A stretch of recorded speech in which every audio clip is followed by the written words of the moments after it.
Hello guys, welcome to my channel Bong creation. আজকে আমি share করব তোমাদের সঙ্গে একটু অন্য ধরনের একটা রেসিপি। আমাদের সন্ধ্যের টিফিনে মুড়ি মাখা। প্রথমেই নিয়ে নিয়েছি কুচানো কাঁচা পেঁয়াজ। এই যে পেঁয়াজগুলো তোমরা দেখতে পাচ্ছ। এরপরে নিয়ে নিলাম আগে থেকেই সিদ্ধ করে রাখা আলু, একটু ছোট ছোট করে কুচি। এরপর নিয়ে নিয়েছি এর মধ্যে ধনেপাতা, যাতে সুন্দর গন্ধ বেরোয়। এরপরে এগুলোকে সুন্দর করে হাত দিয়ে মিক্স আপ করে নিতে হবে।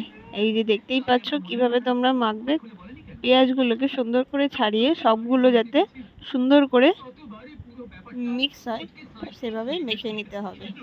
এরপরে দিয়ে দিতে হবে নিজেদের পছন্দ মতো কিছু চানাচুর। আমরা এখানে ইউজ করেছি ঝাল চানাচুর, পাপড়ি চানাচুর এবং একটু অন্য ধরনের মোগলাই চানাচুর। তোমরা দোকানে গিয়ে বললে সহজেই এটা পেয়ে যাবে। তো এরপরে এর মধ্যে মুড়ি দিয়ে দিলেই হয়ে যাবে মুড়ি মাখা। তারপর গরম গরম চপ দিয়ে এটাকে খেতে কিন্তু দারুণ লাগে। তো এরপর যেটা হয়েছিল সেটা বলা যায় ভগবান আমাদের সঙ্গে প্রেম করেছিল। কারেন্ট চলে যাওয়াতে আমি আর ভিডিওটা শ্যুট করতে পারিনি। তো আজকের ভিডিওটা এতটুকুই। তোমরা আমাকে কমেন্ট করে জানিও ভিডিওটা কেমন হলো। বাই।